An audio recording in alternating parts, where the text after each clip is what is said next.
Un camp sauvage installé dans les bois.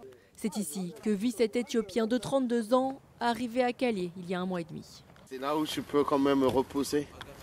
Mais je ne peux pas bien dormir puisque j'ai peur que la nuit les CRS viennent. Je me suis déjà 2 fois tapé par les CRS.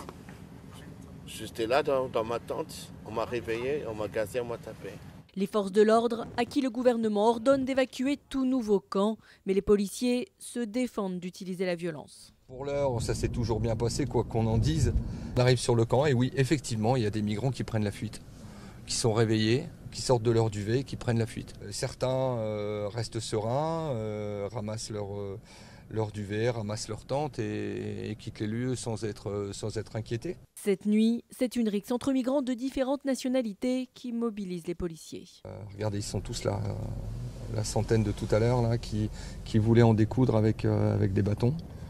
Bon, ça reste épisodique, mais on s'aperçoit quand même qu'il y a un regain de tension depuis quelques jours. Une ambiance tendue qui a poussé ces 2 frères afghans à chercher un endroit plus calme pour la nuit. On a fui la guerre, tout ça, et on n'est pas là encore pour faire des problèmes ici en France. À Calais depuis 3 semaines, ils n'ont qu'un objectif, rejoindre l'Eldorado britannique. Il ne faut pas être découragé. Moi, j'étais déjà arrêté par les policiers. Ils m'ont frappé. Vous n'avez pas peur?